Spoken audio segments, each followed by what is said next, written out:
Hello दोस्तों, welcome everyone to dear मित्रों। तो दोस्तों आज का हमारा टॉपिक जो है वो इंग्लिश के रिलेटेड है, जिसका नाम है the boy who broke the bank. ये फर्स्ट ईयर बीकॉम का सेम 1 का चैप्टर है।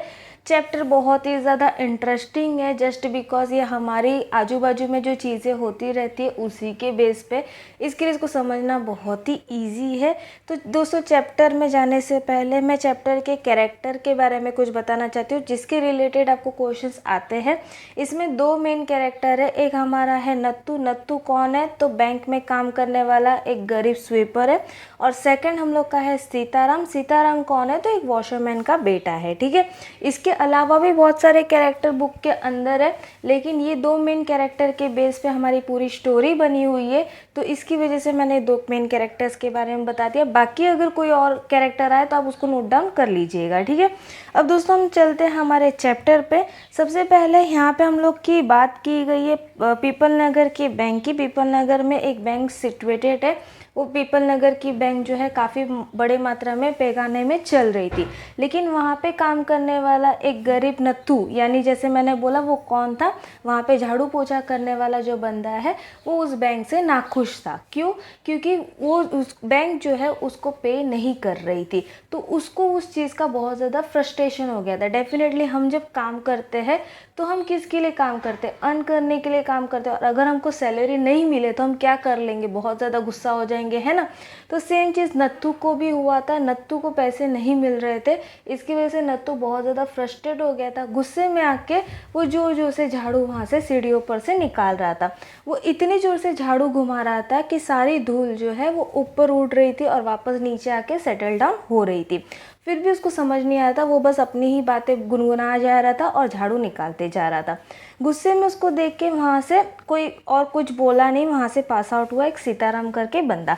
अब सीताराम कौन है? तो सीताराम वॉशरमैन का एक बेटा है। ठीक है, वो अपने क्लाइंट के कपड़े जो है वो रिटर्न करने जा रहा था। सीताराम जब वहाँ से पास आउट हुआ तो सीताराम ने नत्थू को ऐसे गुस्से में देख लिया और उसने मजाक में बोल दिया, भाई क्या हुआ, तुम इतने ज़ोर ज़ोर से झाड़ू क्यों निकाल रहे हो? क्या तुमको इतना अच्छा झाड़ू करने का 2 रुपये एक्स्ट्रा बैंक वाले देने वाले हैं क्या? तो नत्थू एकदम गुस्से में आके बोला, 2 रुपया? ये उन लोग मेरी पिछले मंथ की सैलरी दे दे, वही बहुत बड़ी बात है। तो सीताराम थोड़ा सा कंफ्यूज हो गया। वो बोला, क्यों भाई, सैलरी नहीं मिली?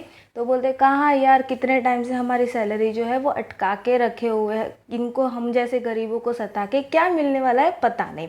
ठीक है, तो बोला, अभी तो मैं पूरा तरीके से कंटाल गया हूँ, अब मैं ये जॉब छोड़ने वाला हूँ। मैं वैसे भी दूसरे जॉब के लिए ढूंढ रहा हूँ, अगर मेरे को कोई और जॉब मिल गई तो मैं तुरंत इसको छोड़ दूंगा। तो सीताराम उसको थोड़ा दहलाते हुए बोला कि ठीक है भाई, मेरे को मेरे नज़र में भी अगर कोई जॉब होगी तो मैं आपको डेफिनेटली सजेस्ट करूंगा या उनको बोल दूंगा आपको जॉब पे रख दे। ठीक है, ये बोल के वहाँ से सीताराम जो है अपने कपड़े लेके वहाँ से चला गया और वो अपने क्लाइंट यानी मिसेस श्रीवास्तव, ये हमारा थर्ड कैरेक्टर आया। मिसेस श्रीवास्तव के घर पे वो अपने कपड़े जो है वो देने चला गया। मिसेस श्रीवास्तव को उसने अपने उनके जो कपड़े हैं वो हैंड ओवर कर दिए। उसके बाद उन्होंने मिसेस श्रीवास्तव ने बोला कि हमको भाई ऐसे झाड़ू पोछा करने वाला कोई पर्सन चाहिए, क्योंकि वहाँ पे सीताराम ने जो है वो बोला कि मैडम मेरा एक दोस्त है नत्थू, वो काफ़ी अच्छा स्वीपर है, काफ़ी टाइम से वो पालनपुर के बैंक में काम कर रहा है, लेकिन वहाँ के लोग जो है उसको सैलरी नहीं दे रहे, इसकी वजह से वो पूरी तरीके से कंटाल गया और वो जॉब छोड़ने की वैसे भी सोच रहा है, तो आप उसको हायर कर सकते हो। तो मिसेस श्रीवास्तव बोलते, क्या बात है, लेकिन बैंक वाले पैसे क्यों नहीं दे रहे? तो सीताराम बोला कि नहीं पता मैम, लेकिन आप उसको रखो। तो मिसेस श्रीवास्तव उसके लिए रेडी हो गई और वो बोला कि ठीक है, मैं उसको कल लेके आ जाता हूँ। फिर वहाँ से सीताराम निकल गया। फिर मिसेस श्रीवास्तव जो है वो मार्केट में गई। मार्केट में उनको कुछ कपड़ों की खरीदारी वगैरह करनी थी, इसकी वजह से वो मार्केट में गई। पालनपुर में बहुत उस टाइम पे बहुत ज़्यादा गर्मी चल रही थी, इसकी वजह से वो एक पेड़ के नीचे जो है रेस्ट करने गई।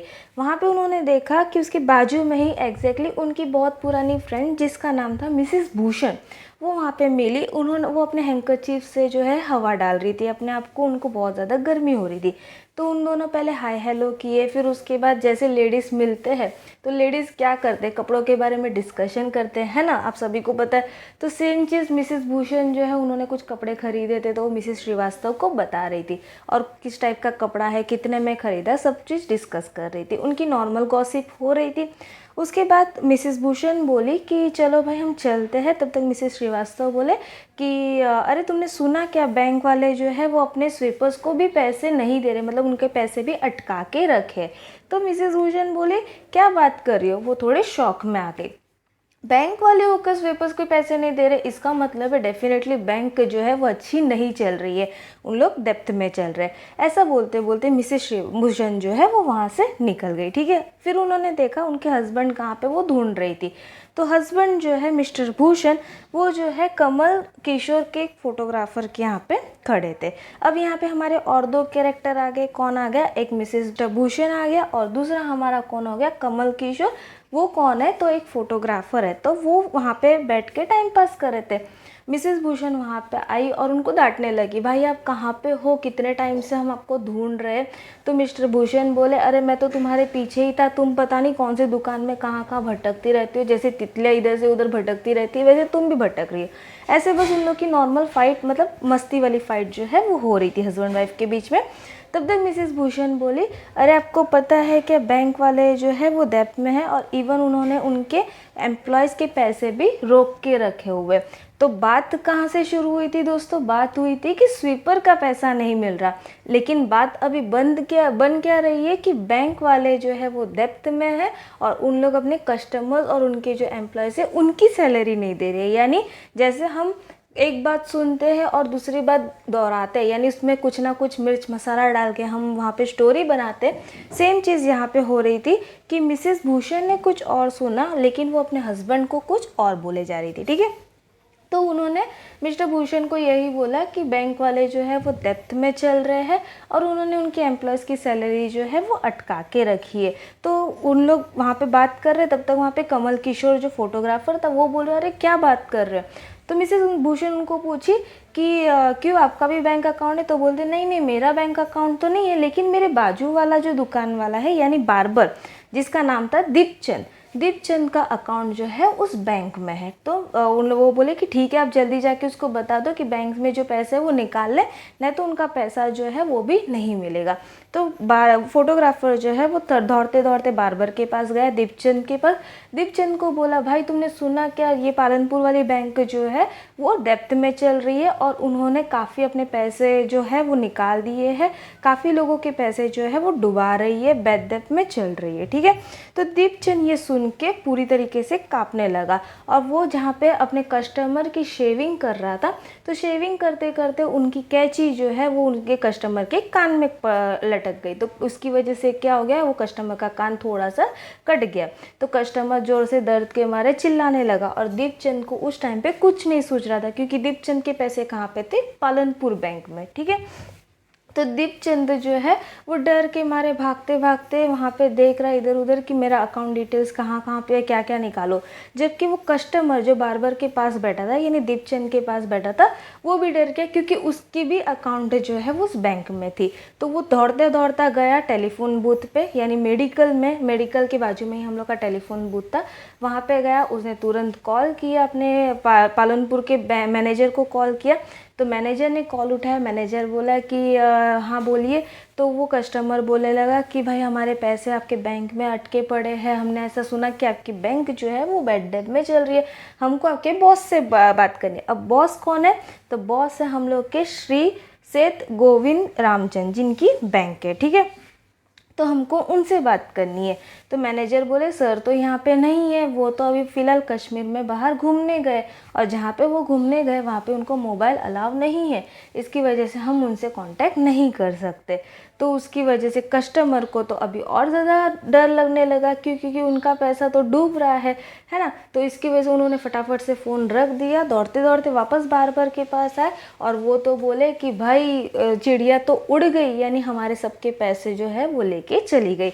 अब बात हमारी शुरू हुई थी कि उन्होंने बैंक वालों ने सिर्फ स्वीपर के पैसे नहीं दिए थे, लेकिन बात बनी क्या कि बैंक वालों ने जो है सबके पैसे डुबाने लग गए। ठीक है, अब ये बात जो है पालनपुर के मार्केट में बहुत तेज़ी से फैल गई, सबको पता चलने लग गया कि बैंक के मैनेजर या बैंक के बॉस जो है वो पैसे लेके उड़ के चले गए। ठीक है, तो इसकी वजह से कोई ऐसा बोला कि जो है वो अदर कंट्री में शिफ्ट हो गए, कोई ऐसा बोला कि बैंक वालों ने स्टेट चेंज कर दिया है, किसी ने तो ऐसा भी बोला कि वो डेफिनेटली पालनपुर के गांव में ही कहीं पे छुपे रहे होंगे। इवन फोर्थ पर्सन ने ऐसा बोला कि उन्होंने जो है अपने आप को फांसी लगा दी क्योंकि वो बेड डेथ में चल रहे थे और उनका जो डेड बॉडी है वो स्वीपर ने मॉर्निंग में देखा। ये सब चीज़ें जो है वो बात फैलने लगी। तो इसकी वजह से मार्केट के अंदर बहुत ज़्यादा जो है एकदम गुस्से वाला माहौल हो गया था, क्योंकि पालनपुर बैंक में काफ़ी लोगों ने इन्वेस्टमेंट या अपने पैसे जो है वो डाल के रखे हुए थे। तो इसकी वजह से फिर सब लोग गुस्से में आके बैंक के पास चले गए, बैंक वालों के ऊपर हड़कंप मचा दी कि भाई हमको पैसे रिटर्न कर दो। लेकिन बैंक के पास उतना पैसा एट द टाइम नहीं था। तो बैंक के मैनेजर ने बोला कि आज के आज सबके पैसे रिटर्न करना पॉसिबल नहीं है और हमारे यहाँ से दूसरी बैंक काफ़ी दूर है, तो इसकी वजह से आज के आज तुरंत हम लोग दूसरे बैंक से कोई ट्रांजैक्शन नहीं कर सकते, तो आपको एक दिन के लिए रुकना पड़ेगा। ये सुनते ही कस्टमर्स के गुस्से और ज़्यादा बढ़ने लगे। उन लोग बोले अरे आप ऐसा बोल ही कैसे सकते हो, हमारे पैसे हमको अभी रिटर्न करो वरना हम हड़कंप कर देंगे। आपके बहुत सारे पैसे लेके उड़ गए, आप हमको पैसे दो, किसी भी हालत में हमारे पैसे हमको रिटर्न करो। ये बोलते बोलते सब ने पत्थर फेंकना चालू कर दिया, गुस्से में एक दूसरे से मतलब गुस्सा करने लगे। फिर उसके बाद जो वहाँ पे थे उन्होंने तो गुस्सा किया, जिनके अकाउंट थे उन्होंने तो गुस्सा किया, लेकिन जिनके अकाउंट नहीं थे वो भी जाके वहाँ पे क्या करने लगे, पथराव करने लगे, एकदम झगड़ा करने लगे। फिर उसके बाद मैनेजर को मारने के लिए आ गए। पूरा माहौल जो है पूरा गुस्से में बदल गया। फिर उसके बाद दूसरे दिन ये सब चीज़ें जो है नत्थू को कुछ नहीं पता थी। दूसरे दिन नत्थू डेली जैसे वहाँ पे स्वाइप करने चला गया। स्वाइपिंग करते समय उसने देखा कि वहाँ पे आजू बाजू में पूरा जो है काच काच पड़ा हुआ है। तो नत्थू को ऐसा लगा ये अरे यार मेरा काम तो और ज़्यादा इन्होंने बढ़ा दिया। फिर भी उसने स्वाइपिंग करना चालू कर दिया, लेकिन उसको ये नहीं पता था कि हुआ क्या है एग्जैक्टली। फिर उसके बाद तब तक वहाँ पे सीताराम आया। सीताराम ने उनको बोल दिया कि भाई तुम्हारी जॉब के लिए मैंने मिसेस श्रीवास्तव को बोला है, तो मिसेस श्रीवास्तव तुमको जॉब पे रखने के लिए रेडी है, तो तुम मुझसे जाके एक बार मिल लेना। और ये बोलते ही सीताराम वहाँ से निकल गया। नत्थू अपना झाड़ू निकालने लग गया और जो बैंक वाला है वो तो पूरी तरीके से बंद हो गया। तो दोस्तों यहाँ पे हमारी ये पूरी स्टोरी जो है वो कंप्लीट हुई। पूरे स्टोरी में हम लोग को यही चीज़ बताइए कि हम जो सुनते हैं वो पूरी की पूरी हम एग्जैक्टली बताते नहीं हैं। हम क्या करते हैं, हम उसके अंदर कुछ ना कुछ अपने थॉट्स डालते हैं, कुछ ना कुछ मिर्च मसाला डालते हैं, और एक की बात दूसरों की तरफ जाती है तो कुछ और बन जाती है, दूसरों से तीसरे के पास जाती है तो कुछ और बन जाती है। ऐसे ऐसे बात जो है वो फैलने लग जाती है, और फैलते फैलते जो बेसिक बात है वो तो पूरी निकल ही जाती है, लेकिन कुछ और ही बन के हम लोग को रिजल्ट मिलता है। तो ये पूरा चैप्टर जो है यही हम लोग की लिसनिंग स्किल के ऊपर बताया गया है कि जो सुनो उसको सही से बोलो, उसके अंदर मिर्च मसाला डाल के कुछ मत बोलना। तो दोस्तों यहाँ पे हमारा ये पूरा चैप्टर कंप्लीट हुआ। होपफुली आपको पूरा चैप्टर समझ आया होगा। समझ आया तो प्लीज़ अपने दोस्तों के साथ शेयर करना और डियर मित्रों को सब्सक्राइब करना बिल्कुल ना भूलिएगा। मिलते हैं नेक्स्ट वीडियो में, तब तक के लिए बाय बाय।